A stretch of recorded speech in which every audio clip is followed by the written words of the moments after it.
The ice player sorcerer shall rule the world के episode 1 में हम लोग एक फ्यूनरल को देखते हैं जहाँ पर हमारा मेन कैरेक्टर रे काफी दुखी खड़ा होता है। वो याद करता है कि यह सब कैसे हुआ। एक हावर्ड नाम का बंदा जो कि लड़ते लड़ते काफी ज्यादा घायल हो जाता है और अब वो रे को कहता है कि तुम्हें जिंदा रहना पड़ेगा। ऐसा बोलने के बाद वो मर जाता है। ये देख कर रे काफी घबरा जाता है। तभी उसकी नजर पीछे जाती है। वो देखता है कि एक लड़की वहाँ पर गिरी हुई है। ये देखकर ये काफी ज्यादा गुस्सा हो जाता है और अब वो चिल्लाने लगता है, जिससे कि वहाँ पर एक बर्फ का काफी बड़ा गोला बनने लगता है। वहाँ पर खड़े कुछ लोग कहने लगते हैं ये पावर तो ओवरहीट है।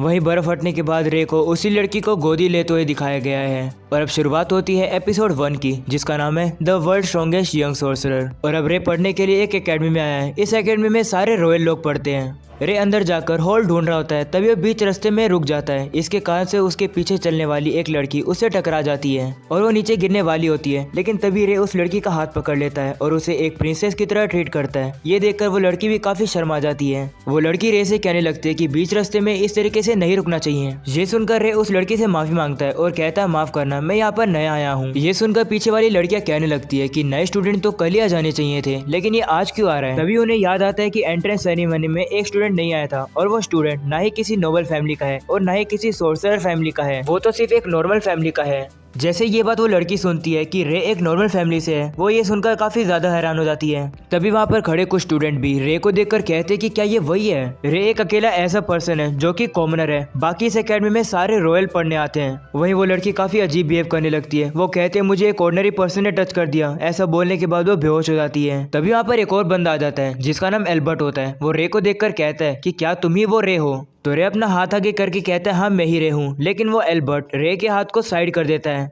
और अब वो रे को कहने लगता है कि इस एकेडमी में सिर्फ रॉयल लोग आते हैं, तुम्हारे जैसे ऑर्डिनरी पर्सन के लिए यहाँ पर कोई भी जगह नहीं है। तो रे कहते हैं तुम कैसी बात कर रहे हो, मैं इस एकेडमी में काफी सारी चीजें सीखने आया हूँ। ये सुनकर एल्बर्ट गुस्सा हो जाता है और अब वो रे के ऊपर हमला करने जा ही रहा होता है, लेकिन रे उसको काफी इजीली से डॉज कर लेता है। इसकी वजह से एल्बर्ट को और भी ज्यादा गुस्सा आ जाता है। वो रे के ऊपर दोबारा से हमला करने जा ही रहा होता है, लेकिन तभी यहाँ पर एक लड़की आकर उनकी लड़ाई को रुकवा देती है। पता लगता है कि उस लड़की का नाम रोज है और वो टॉप 3 फैमिली में से एक फैमिली की मेंबर है। और अब रोज को देखकर एल्बर्ट वहां से भाग रहा होता है। वो जाते जाते रे को कहता है कि तुम जैसे ऑर्डिनरी को मैं कभी भी एक्सेप्ट नहीं करूंगा। और अब रे रोज का शुक्र करता है उसे बचाने के लिए। वहीं पर रोज अपना नाम बताती है, एमेलिया रोज। और अब रे भी रोज के साथ हैंडशेक करता है, जिसके बाद वो अपना नाम बताता है। और अब रोज कहने लगती है तुम इस एकेडमी के पहले पर्सन हो जो कि एक ऑर्डिनरी है। ये काफी कमाल की बात है। लगता है तुम्हारा टैलेंट इतना अच्छा है कि तुम्हें रिकॉग्निशन मिल गई है। और अगर तुम्हें कोई भी परेशान करे या फिर तुम्हें कोई भी मुसीबत है तो जरूर मुझे बताना। ये सुनकर रे एमिलिया का शुक्रिया करता है। और अब अगले सीन में सारे स्टूडेंट इकट्ठा है, जहाँ पर प्रिंसिपल स्पीच दे रही है। वो सभी स्टूडेंट को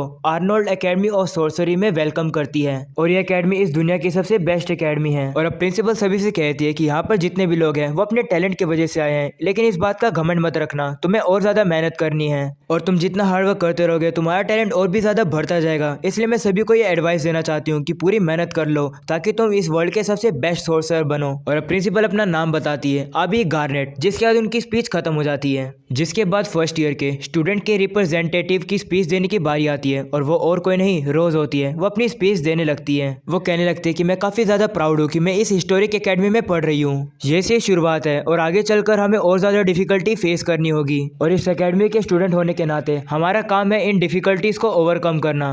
जैसा प्रिंसिपल ने कहा हमें हार्डवर्क करनी है ताकि हम सोर्सरी सीख सकें और यही हम सभी स्टूडेंट का मकसद है।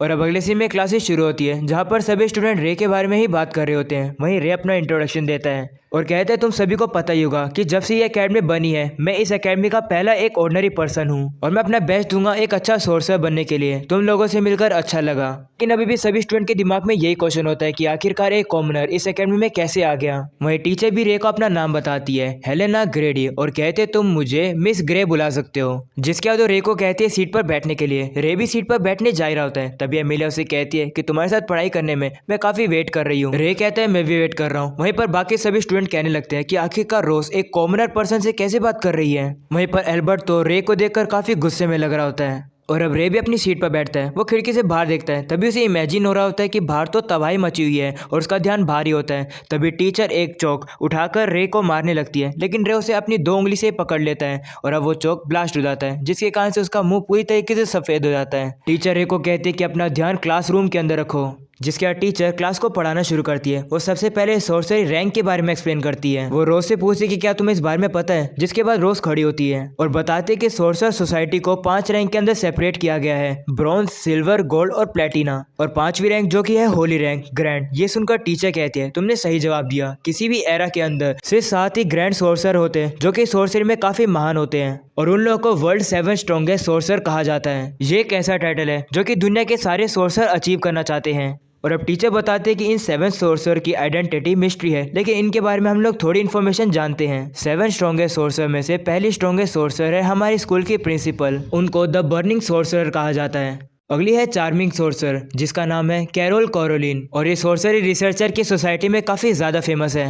अगला सोर्सर फार ईस्ट वॉर को रोकने वाला एक हीरो है जिसका नाम है आइस ब्लेड सोर्सरर, और कहा जाता है कि जब वो वॉर रुक गई थी तब आइस ब्लेड इस दुनिया से गायब हो गया था। और अब बाकी के बचे सोर्सर ने कभी भी अपना नाम रिवील नहीं किया। और जैसे कि तुम लोग को पता है कि तुम इस एकेडमी के अंदर 7 स्ट्रॉन्गेस्ट सोर्सरर ही बनने आए हो, तभी अल्बर्ट खड़ा होता है और कहते हैं कि अगर हम लोग एम कर रहे हैं 7 स्ट्रॉन्गेस्ट सोर्सर बनने के लिए, तो इस एकेडमी के अंदर एक ऑर्डिनरी पर्सन क्या कर रहा है। ये सुनकर टीचर को गुस्सा आ जाता है और वो कहते हैं कि इस एकेडमी में जो भी पढ़ने आता है उसे एक ट्रायल पास करना पड़ता है, चाहे वो टेस्ट ने पास किया हो वो इस एकेडमी में आ सकता है। ये सुनकर एल्बर्ट चुपचाप से अब बैठ जाता है। और अब अगली क्लास में टीचर सभी को बताती है कि हम लोग सोर्सरी प्रैक्टिकल करने वाले हैं, शुरुआत हम लोग बेसिक से करेंगे। और अब टीचर रोज से पूछती है कि सोर्सरी क्या होती है, तो रोज बताती है कि सोर्सरी एक ऐसी टेक्निक है जिससे वर्ल्ड के फर्स्ट मटेरियल प्रीमा मटेरियल को रिकंस्ट्रक्ट किया जा सके। ये सुनकर टीचर कहती है हाँ तुमने सही बताया। और अब टीचर सभी को सोर्सरी के मेन कॉन्सेप्ट बताती है। वो बताते हैं सबसे पहले प्रीमा मटेरियल को एनकोड करो, यानी कि उसको एक कोड में कन्वर्ट करो,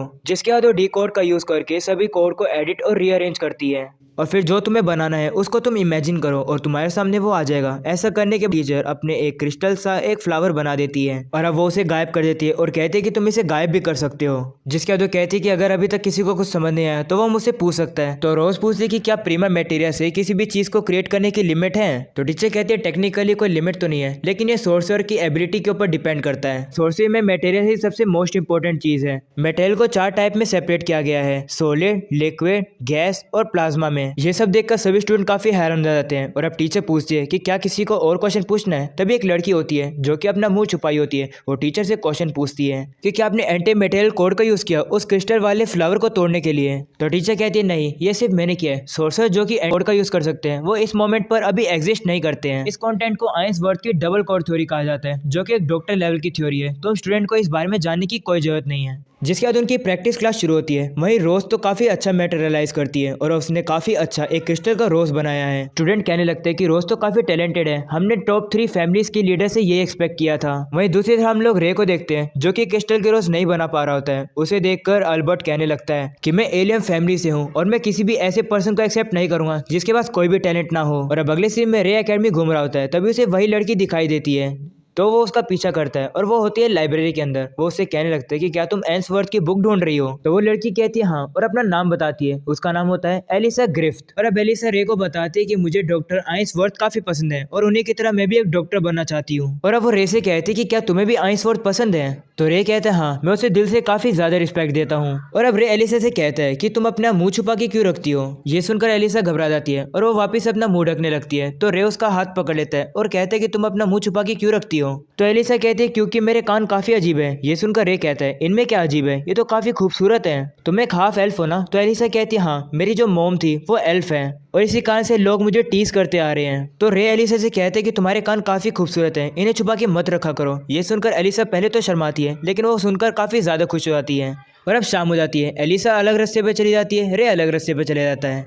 जिसके बाद रे एक बंदे के रूम में आता है और उस बंदे का नाम होता है एवी। रे एवी से कहने लगता है तुम्हारी रिक्वेस्ट सुनकर मुझे काफी खुशी हुई। वहीं एवी कहता है कि मुझे कोई फर्क नहीं पड़ता, तुम एक ऑर्डिनरी हो, मुझे सिर्फ एक ही चीज में बिलीव है। ऐसा बोलने के बाद वो दोनों हैंडशेक करते हैं, जिसके कारण से उनके कपड़े उतर जाते हैं और अब वो अब एक दूसरे को अपनी बॉडी दिखाने लगते हैं और एक दूसरे की बॉडी की तारीफ करने लगते हैं, जिसके कारण से वो अब काफी अच्छे दोस्त बन जाते हैं। और अब अगली सुबह रे जॉगिंग कर रहा होता है, तभी वो देखता है कि एक लड़की वहां पर खड़ी होती है। वो उस लड़की के पास जाकर उससे बात करने लगता है। वो लड़की रे से पूछती है कि क्या तुम नए स्टूडेंट हो। रे अपना नाम बताता है। ये सुनकर वो लड़की कहती है ओ, तो वो तुम ही हो, तुम्हारे ही बारे में इस एकेडमी में काफी बातें हो रही है। जिसके बाद वो लड़की अपना नाम बताती है रेबेका, जो कि एक 3rd ईयर स्टूडेंट है और वो ब्रैडली फैमिली से है। और अब एकेडमी जाते हुए रे एवी को रेबेका के बारे में बताता है। ये सुनकर एवी कहता है तो वो ब्रैडली फैमिली से है। ब्रैडली फैमिली भी टॉप 3 फैमिली में से एक है। तो रे पूछता है कि आखिरकार ये टॉप 3 फैमिली है कौन। मैं रूरल एरिया में बड़ा हुआ इसलिए मुझे इन नोबल्स के बारे में नहीं पता है। तो एवी बताता है रोज, ब्रैडली और ऑर्ग्रेन ये तीनों टॉप 3 फैमिली है जो कि रॉयल्टी है।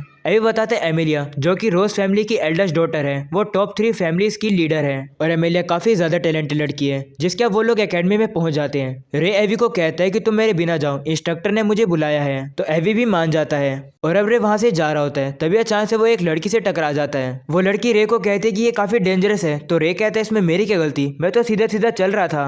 तो वो लड़की कहती मैं दौड़ इसलिए रही थी क्योंकि मैं जल्दबाजी में थी, तुम्हें सामने से हट जाना चाहिए था। ये सुनकर रे कहता है ये कैसी बात हुई, लेकिन फिर भी मैं माफी मांगता हूँ। तभी वो लड़की रे को अच्छे से देखती है और वो समझ जाती है कि रे तो वही है जिसके बारे में एकेडमी में काफी बातें हो रही है। रे भी अपना इंट्रोडक्शन देता है और उस लड़की को चार्मिंग ट्विन टेल लेडी बुलाता है। ये सुनकर वो लड़की काफी ज्यादा खुश हो जाती है और अब वो लड़की अपना नाम बताती है। वो बताती है मैं एक एक्स्ट्रा ऑर्डिनरी क्यूट गर्ल हूँ जिसको ट्विन टेल्स काफी पसंद है। मेरा नाम है क्लैरिस क्लीवलैंड। ये सुनकर रे कहते हैं कि तुमने अपना इंट्रोडक्शन तो अच्छा दिया लेकिन मैं ये नहीं जानता कि क्लीवलैंड फैमिली कौन सी है। ये सुनकर क्लैरिस हैरान हो जाती है और कहती है तुम्हें मेरी फैमिली का नाम नहीं पता। तो रे कहते हैं नहीं माफ करना, मैं रूरल एरिया में बोर्न हुआ था तो मुझे नोबल्स के बारे में नहीं पता। तो क्लैरिस कहती है अगर ऐसी बात है तो भूल जाओ मेरी फैमिली के बारे में, वैसे मेरी फैमिली काफी पॉपुलर है, अगर तुम्हें नहीं पता तो रहने दो।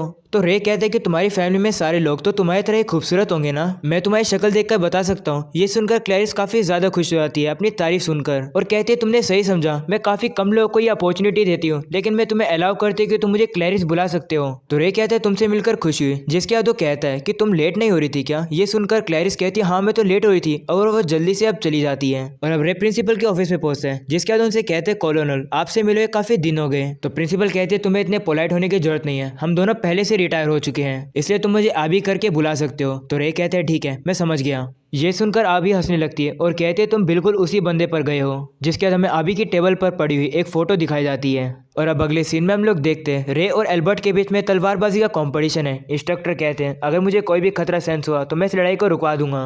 और अब उनके बीच के बैटल शुरू होती है। एल्बर्ट कहने लगता है कि रे एक कॉमनर है, वो मेरे सामने खड़ा नहीं हो सकता है। ऐसा बोलने के बाद वो रे के ऊपर हमला करता है। वहीं रे एल्बर्ट की तलवार को अपनी तलवार से साइड में घिसका देता है जिससे कि एल्बर्ट की तलवार जमीन में जाकर गिरती है। ये देखकर सभी लोग हैरान हो जाते हैं। वहीं रे एल्बर्ट से कहने लगता है तुम मुझे जो भी बुलाओ मुझे उससे कोई फर्क नहीं पड़ता। वहीं इस बात से एल्बर्ट को काफी गुस्सा आ जाता है और वो वापस से रे के ऊपर हमला करता है और इस बार रे अपनी तलवार को एल्बर्ट की तलवार के ऊपर मारता है जिससे कि एल्बर्ट की तलवार पूरी तरीके से टूट जाती है और अब एल्बर्ट हार जाता है। वहीं सभी स्टूडेंट कहने लगते हैं कि रे तो सही में स्ट्रॉन्ग है। वहीं इस बैटल को आबी भी देख रही होती है। वो रे को कहने लगती है कि मुझे काफी खुशी हुई कि तुम्हें अपनी एकेडमी लाइफ पसंद आ रही है। रे white the ice blade sorcerer. और यहीं पर हो जाता है ये वाला एपिसोड खत्म। तो गाइस पसंद है तो लाइक करना, चैनल को सब्सक्राइब करना। मिलते हैं इसके नेक्स्ट एपिसोड में, तब तक के लिए पीस आउट।